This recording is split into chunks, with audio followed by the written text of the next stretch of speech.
Welcome back sa ating channel. Naging mainit nga no sa hindi umano sa mundo ng social media.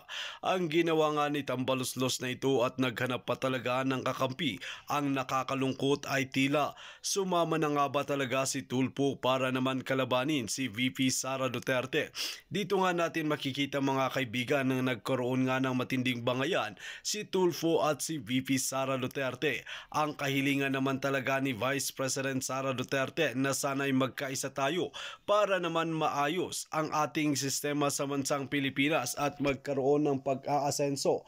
Ngunit hindi nga nakikita ng mga tambaluslos na ito dahil nagsama-sama pa talaga sila para kalabanin si VP Sara Duterte. Kaya lang naman ibig sabihin na ito ay ayaw nilang umudlad ang mga eskwelahan. Dito natin makikita na hawak nga ni Vice President Sara Duterte ang DepEd at talagang pinapasuko na ito at pinapababa na siya sa pwesto. Kaya naman nag-alboruto ang maraming netizen na bakit ninyo pinagkakaisaan si VP Sara Duterte na pabagsakin na siya naman talagang tumutulong sa ating mga guro at mag-aaral at mga magulang na taliwas naman sa inyong tingin na konti lang ang nagreklamo sa inyo ay kala ninyo kayo na ang tama. Kaya naman magising kayo sa katotohanan at pag-aralan bago kayo magsalita at batikusin si VP Sara Duterte. Kaya naman hindi nakapagpigil ang marami at talagang linabas nga ang baho ng mga tambaluslos na ito at talagang payanga sila sa harap-harapan dahil maraming ebidensya na magpapatunay na mas kurap nga sila at dapat ma-audit para malaman na natin kung sino ang dakilang sinungaling at magnanakaw sa kaban ng bayan. Well mga kaibigan, para nga sa karagdagang impormasyon, panoorin nga natin ang buong video.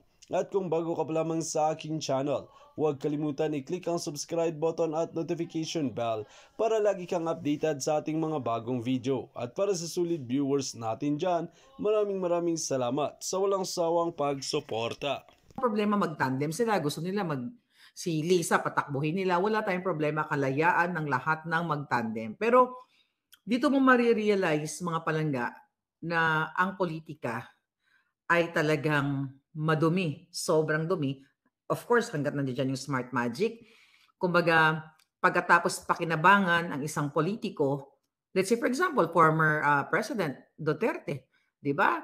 Lahat tayo kilala na ang mga Tulfo, not only Rafi Tulfo, they're very close to the Dutertes. And now, ato yung sa ating puting ahas, they're gonna be parang tandem ka-alyado sa pagtumba kay Sara ngayon pa lang. So, itong meeting na ito ay before the budget hearing. Okay? So, dahil nakarating sa akin, minake sure ko na ano ba nangyari doon sa budget hearing ni Inday Sara. So, pinanood ko, pinagtiyagaan ko. Actually, kanina pa dapat tayo mag-vlog, but sinulat ko pa palaga kahit parang kinalaykay ng manok yung ano ko. You know me dito, sinusulat ko, tinatranscribe ko para masagot natin. Alright? Okay.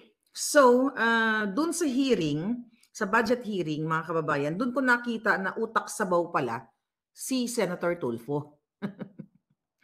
Utak sabaw pala talaga. Later on, malalaman nyo. Okay? Maliban sa mga drama niya dyan sa kanyang show, pero pakita ko muna dahil doon sa budget hearing, sa mga intro ni Rafi Tulfo, kung hindi ka mapanuri, kung ang hindi mo tinitignan ang o hindi mo pinapakinggan kung ano yung tinutumbok niya, malilinlang ka.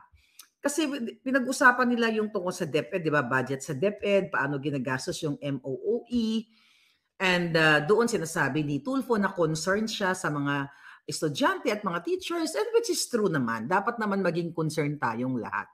Pero sinabi niya doon sa budget hearing na kinakausap, marami daw report sa kanya ng mga estudyante at mga teachers dahil dun sa PTA, di ba? Parent Teachers Association, meron tayo lahat tayo dumaan tayo sa elementarya, may mga ganun, di ba? May mga election pa nga yan sa kung sino ang presidente na magulang, may mga ganun, di ba? Doon sa PTA pinag-uusapan yung mga project na gagawin o na pwedeng i-contribute ng mga magulang sa eskwelahan. Okay? So doon sa litanya ni Tulfo, which is my point siya, totoo naman to na may mga teachers na na na nanghihingi, okay, ng contribution sa mga estudyante, which is voluntary. So, sinabi ni Tulfo doon na may nag-report daw sa kanya na kapag hindi nakakapag-contribute ang isang estudyante, kasi walang pera, hikaw sa buhay, ay binabagsak ng teacher or binababaan yung grade. So, yung mga nakapagbigay ng contribution ay mas mataas yung grade. Mag-a-agree ako diyan kasi dumaan din ako sa pagka-estudyante pero nangyayari talaga 'yan, okay. Matagal na 'yan, grade 1 pa lang ako, tayo elementary nakita ko na 'yan. Pero dun sa kanyang binitawang salita, lumabas siyang utak sabaw. Kasi sabi niya dun,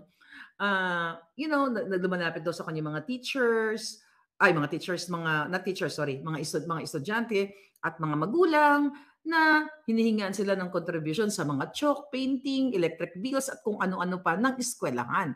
Sabi ni Tulfo, kaya nga parang ipinangako daw niya sa mga magulang na kapag during the budget hearing ay talagang gagawin niya ang makakaya niya. Tapos dun sa kanyang question, actually sa committee na yon, sabi niya ni Tulfo, ngayong senador na ako, ang yabang eh, dahil ako ay elected, binoto ako ng milyon-milyong Pilipino at ang dami kong mga followers na nagsasabi sa akin na ganito, ganyan, na kailangan marinig ang boses ng mga teachers at ay ng mga estudyante, well, teachers na rin, kasama na yon, mga estudyante, kasama pa rin yung teachers kasi may mga nagsusumbong din daw na hindi nakakarating sa kanila yung budget for MOOE, okay? Then sabi niya, ngayong senador na ako, sabi niya, gusto daw niyang may magawa. Ano ang magagawa? Ang gusto daw niya na may magawa dito sa mga reklamong ito. Okay? So ito yung sagot ni Inday Sara. Actually, he was referring to Inday Sara. Pakinggan niyo. Madam Chair, Your Honor, number one, you asked the question on how you can help. Paano kayo makatulong na senator na kayo ngayon? Pwede po kayong gumawa ng batas na ipagbawal po ang voluntary contribution sa mga PTAs. And then, pwede po natin i-implement yan. May penalties po yung teacher or parent na mag-insist na merong voluntary contribution. Ang mga PTA po, just like all the other associations, are guided by the majority. Kung ano po yung nadedesisyonan ng majority doon sa kanilang association, yun po yung nasusunod.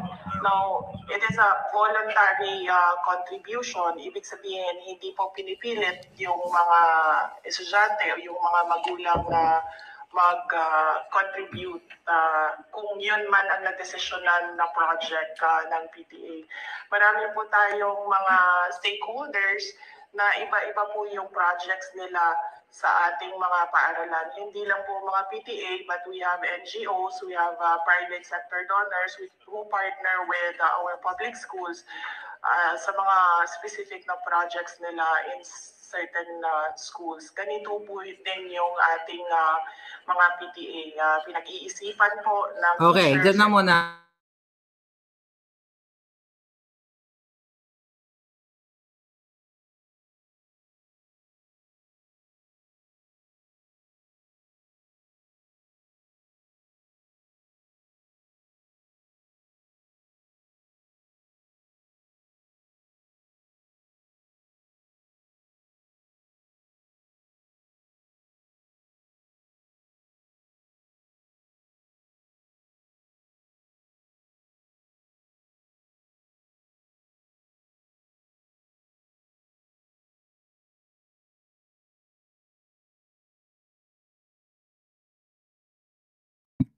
Alright, sorry. Nawawala yung signal ko. But anyway, mga kababayan, tama si Inday at utak nga naman sabaw si Tulfo. Kasi mga kababayan, ngayong senador na daw siya, anong magagawa niya? Di, gumawa ka ng bill. Isabatas mo na parusahan ang mga teacher, lahat ng mga teacher na namumwersa at binabagsak ang mga estudyante para sa hingian ng mga kontribusyon. Di ba? Kasi hindi ka pwedeng, ito bago ko basahin itong mga pinagsasabi ni Tulfo dito, hindi mo pwedeng pag may nalaman ka na si Teacher 1 ng Cagayan de Oro, okay, na nanghingi siya ng mga contribution, hindi mo pwedeng sabihin na lumabag na siya sa batas or nag-extort siya ng pera. Tama si Inday na gumawa ka ng batas. Ngayon, if you talk about na dapat parusahan itong mga teachers na ito na nanghingi ng contribution dahil ito hindi maganda, ito ay magsisimula sa corruption, buwa ka ng ina. Kayo dyan sa Senado at Kongreso, di ba bawal magnakaw? May batas tayo sa mga corruption, graft and corruption. Pero bakit nagnanakaw pa rin kayo? Lahat ng mga nagnanakaw. Ngayon, Tulfo, puro ka kasi talaga grandstanding at pa-epal dyan eh. Senador ka na, tama, gumawa ka ng batas, mag-create ka ng bill, din sa batas mo na wala na lahat ng contribution sa PTA o sa school ay bawal. Alright? Kasi nga may budget naman talaga ang DepEd. Hindi ko pinagtatanggol dito ang mga kawatan sa Department of Education, sa Senate, lahat naman yan mayroong nagnanakaw. Lahat ng departamento may nangungupit yan. Maaring hindi nangungupit ang secretary, pero yung mga undersecretary o yung mga nasa baba ay nangungupit. Walang ligtas lahat dito. Ngayon, sabi niya dito, ni Tulfo, sinusuportahan naman daw niya yung DepEd. Okay? At, sabi niya, dito sa kanilang budget, kaya sabi niya na ano lang daw siya, ito sabi niya, however, sabi niya, I have some few questions na kailangan kong itanong daw kaya sa Department of Education, kay Inday Sara, kasi para magampanan niya ang kanyang duty bilang senador na nilalapitan ng mga magulang at estudyante, kasi nga daw itong mga Parents Teacher Association ay sinisingil, kumbaga hinihingian ng contribution ang mga estudyante at mga magulang dito sa chalk, TV, electric fan, kung ano-ano pang mga electric bills para daw bayad sa janitor at sa security guard, tapos pag-repair ng CR at ang field trip. Okay. You know what? Kung totoo ito, okay, na hinihingian ang mga estudyante sa electric bills at yung pagbabayad sa security guard, dapat tinumbok o tutumbukin ni Tulfo kung sino itong mga teachers na ito, kasi sabi niya may pruweba siya.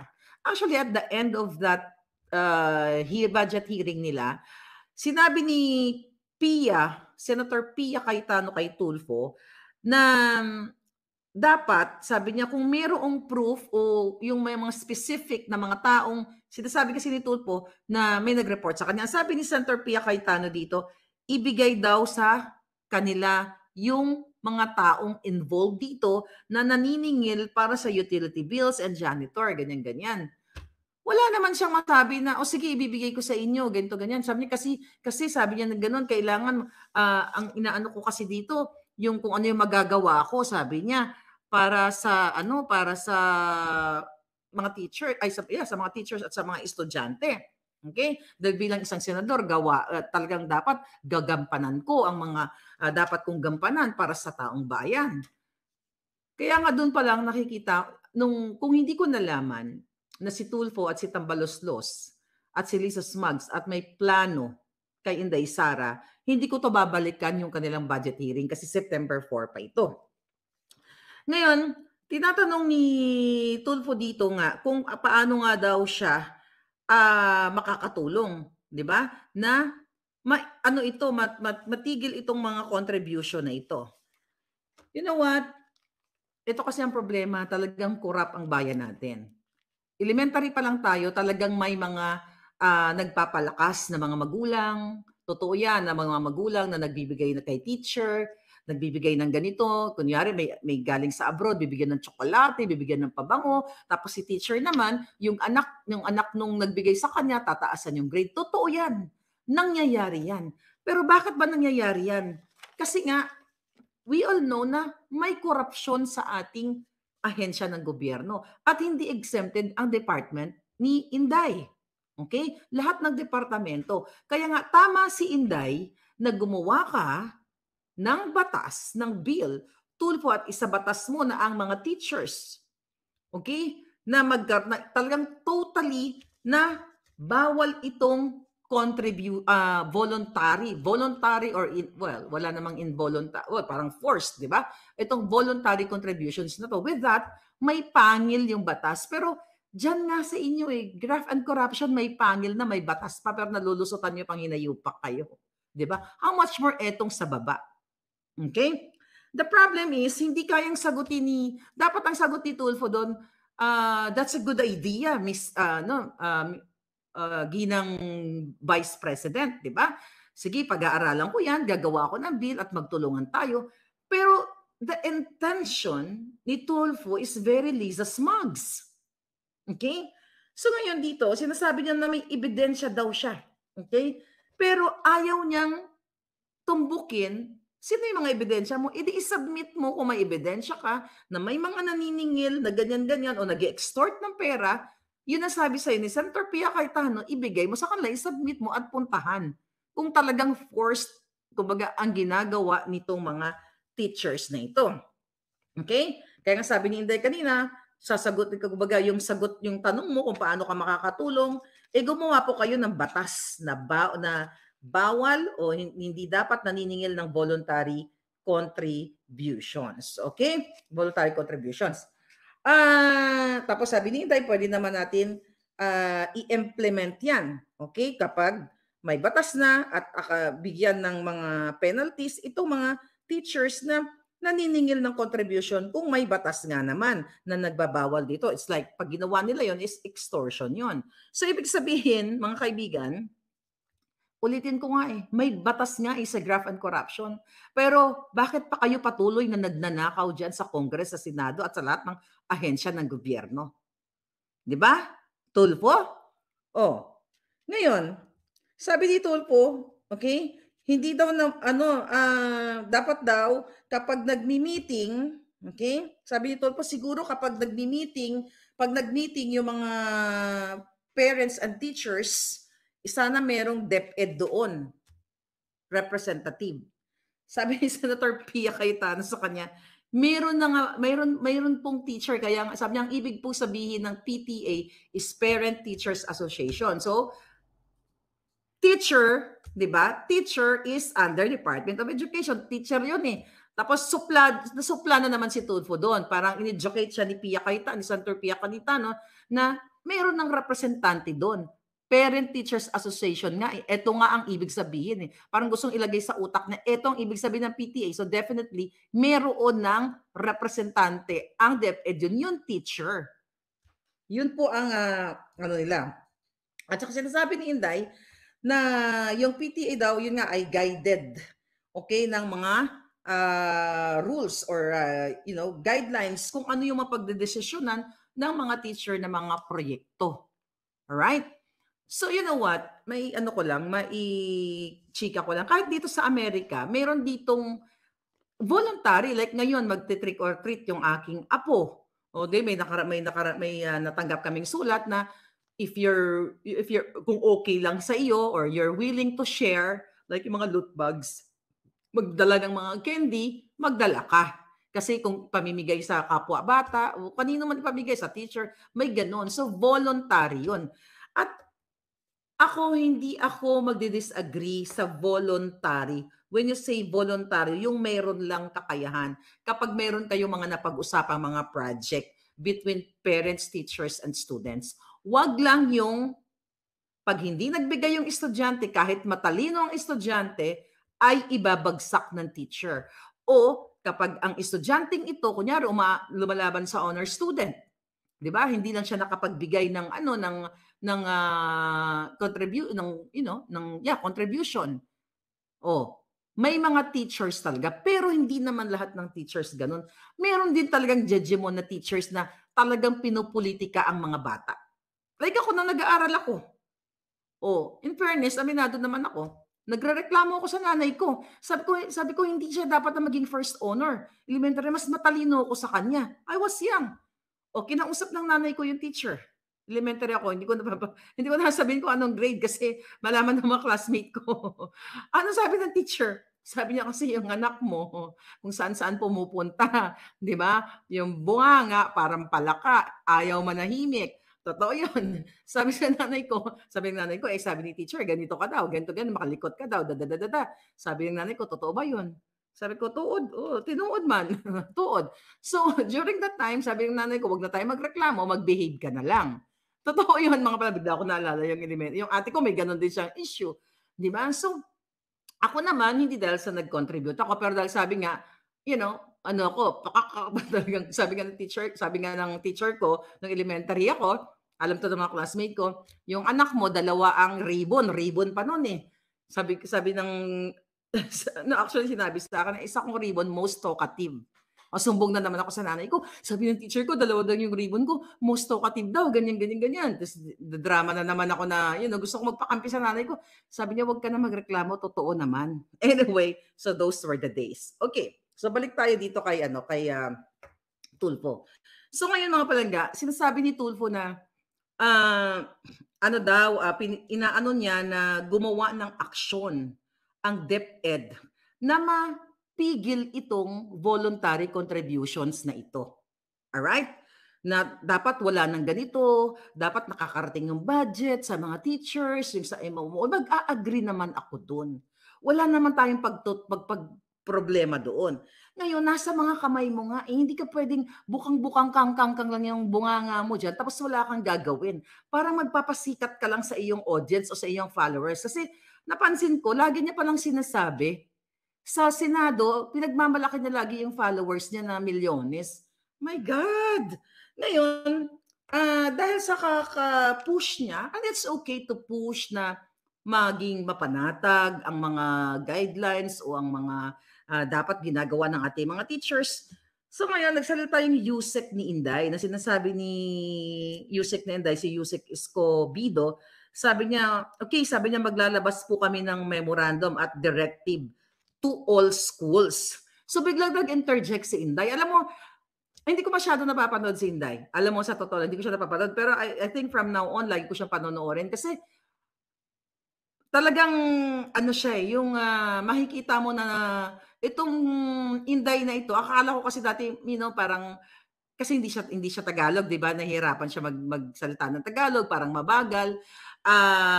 Nung nagsalita siya dito, nung parang inagaw niya yung statement ng kanyang undersecretary na maglalabas kami ng memorandum and directive to all schools. Sabi ni Inday sa kanyang Yusek, sabi niya, we take note. Sabi niya, we take note of your advice. Sabi niya kay Tulfo. But Yusek, sabi niya, you don't answer. Sabi niya, you don't sign department orders. Sabi niya, we take note of your comments. Bakit sinabi ni Inday yun? Na huwag kang sasagot. At sabi niya, sa kanyang Yusek, you don't sign department orders. Doon ko nakita, smart girl. You know why? Kasi ang kanyang Yusek, hindi naman talaga magre-release ng memorandum yun. Si Inday ang magre-release kasi siya yung secretary. Okay? So ngayon na-misinterpret na naman ni Tulfo, utak sabaw na naman siya. Okay? Kasi ang sinasabi ni Inday, sige yung mga concerns mo dito, ayusin namin. Pero ikaw, undersecretary, in a nice way, hindi naman niya binoljak yung kanyang DepEd. Pero right there and then, sabi ni Inday, you don't sign department orders or curriculum. Ngayon, mga palangga, mahaba yun. Okay, ngayon, sabi ni Tulfo, ni Senator, sabi niya, but Your Honor, sabi niya, you must answer these questions. Because ito yung question po, galing sa mga magulang, mag-aaral. Kami po, sabi niya, sa mag-aaral. Kasi po, I told them, talagang na naman siya, parang feeling concerned talaga. Sabi niya, I told them na hayaan niyo, pagdating ko doon sa budget hearings, doon sa budget, sabi niya, i-raise ko ito. Kung hindi niyo ako pagsasalitain dito, sabi ni Tulfo, kung hindi niyo ako pagsasalitain dito, no. Hindi sinabi ni Sara na mabuwag kang magsalita. Ang minimin niya yung kanyang undersecretary na huwag ka mag-decide. Ako na mag-explain ng sinabi ni Inday Sara na as an undersecretary, si Yusek Escobido ng DepEd na wala ka sa posisyon na sumagot kasi hindi ikaw ang nagsasign ng department orders o yung memorandum. So sabi ni Tulfo dito, tinwist na naman niya, pinatatahimik daw siya. Sabi ni Inday, okay, pinagsasalita namin po, sabi niya, pinagsasalita naman po kayo. Sabi ni Inday sa kanya. True. Hindi mo naintindihan yung sinabi ni Inday na hindi dapat sumagot yung undersecretary niya na akuin ang trabaho ng isang secretary kasi nandoon siya. Kumbaga parang pinaalalahanan lang niya na trabaho ko yan, ako dapat yan. Parang ganon. Tapos sasabihin ni Tulfo, pinatatahimik daw siya. Fake news yun dong. My God, yung pala nagsikreto na kayong meeting ni Tambaloslos para bodyakin nyo si Sara? Naniniwala ako na bawat ahensya ng gobyerno may magnanakaw. Walang exemption. Pero just to attack Inday Sara, dahil binasbasan ka ni Lisa Smugs at kayong ni Tambaloslos, ayan ang intention, ngayon pa lang nagtatrabaho kayo, you're not gonna win. I am for the truth. Nung kampanya pa lang, di ba? Lagi kong sinasabi, I am for Kuting, I'm not for Sara. Pero sa ginagawa nyo, pasikreto, then, tignan natin, huhubaran natin ang mga sabaw-sabaw ninyong utak. Katulad na lamang Tulfo, ang ginawa ninyong stage luggage na 50 million luggage dyan sa airport. Yung pagbubulyaw mo sa mga taga-NBI, yung pagbubulyaw mo sa mga pulis sa airport. Galit ako sa mga pulis na magnanakaw o sa mga taga-NBI, but hindi lahat. Wala kang karapatan magbulyaw-bulyaw. And nananawagan ako, for sure yung mga sinigawan ni Tulfo ng taga-NBI at mga pulis sa airport, mag-imbestiga kayo na itong 50 million worth ng luggage, very Lisa Smugs and very Tambaloslos. Remember the 3 billion heavy luggage? Okay, connect yan. So anyway, you people, kayo dyan sa NBI, ang kalaban lang namin dyan yung mga tiwali, yung mga mabubuting puso na para sa bayan, kakampi kayo ng mga maharlikang palangga dito. Kung ako sa inyo, napaka-obvious na itong 50 million worth na iniwan ng hitad sa airport. Okay, 50 million na luggage. Sabi ko nga, walang buang o may saltik o siguro bangag lang na mag-iiwan ng 50 million worth na luggage na ganun-ganun na lang. Na-report na natin yon. And also, dinideclare dapat yun. You're allowed to bring malaking amount na ganyan. You have to declare. Na-declare ba yan? From Cagayan de Oro, papunta sa Maynila. Okay, tayo dito sa topic. Baka mawala ako. Okay. Ngayon, sabi ni Sara, pinagsasalita naman kayo. So sabi ni Tulfo, sinasabi niyo po, wag po. Sabi niya sinasabi, wag daw pong sagutin. Okay? Wag sagutin. Para sinasabi ni Tulfo, kasi sinasabi mo sa USEC mo na wag akong sagutin. So sumagot si Senator Pia Cayetano. And si Smarta, sabi ni Pia Cayetano, okay. Sabi niya, hindi ang ibig sabihin no na wag kayong sagutin. Sabi niya, my understanding, sabi ni Pia, na instead of, sabi niya, Biffy would like to answer instead of USEC. See? Sabi ni Pia Cayetano na hindi ibig sabihin ni Sara Duterte, ni Vice President Sara Duterte, na wag kayong sagutin.